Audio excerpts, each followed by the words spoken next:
go back 2 years, and I mentioned there when Rahm picked up his first major championship, that came on the back, you will remember, when the PCR test was very much front and centre in sporting arenas. Yeah. And so you'll remember at Jack Nicklaus's tournament at Memorial, he was cleaning the clock of the best players in the world and leading that tournament by 6 shots at the time. And then, unbelievably, a test determined he was sick and had to be withdrawn from the tournament.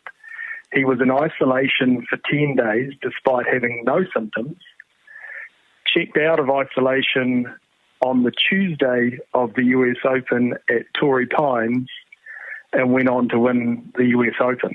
And so it kind of just brings into question a number of different things that we can get into at a different time. But when I kind of go back to the adversity and the challenges, that was the 4th time, I think, that he had tested positive. And shortly after that, the PGA Tour did away with the PCR testing and any testing, for that matter, with their players. But it was those sorts of experiences where I think he grew. He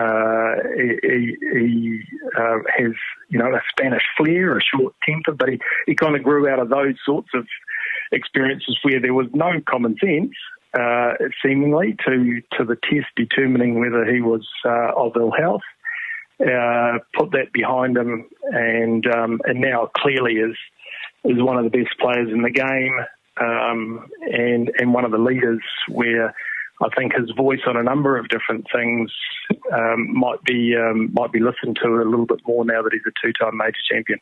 Indeed, yes, I do remember that now that you bring it up, that situation in 2021. It also reminds me of what a doctor near where I live these days, Phil, once said, that when it comes to testing for COVID, both the PCR and the RAT test are, in one word, useless.